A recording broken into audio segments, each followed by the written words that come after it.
துதி செய் நீ மனமே இயேசுவையே துதி செய் இயேசுவையே துதி செய் நீ மனமே இயேசுவையே துதி செய்.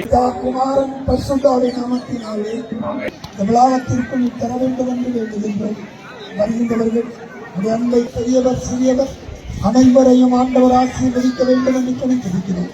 இந்த நாமத்தினாலே ஆண்டவரே இந்த அசனவைகள் இன்று ஏற்று நிலைத்திருப்பதாக என் ஆத்மாவே கத்தரை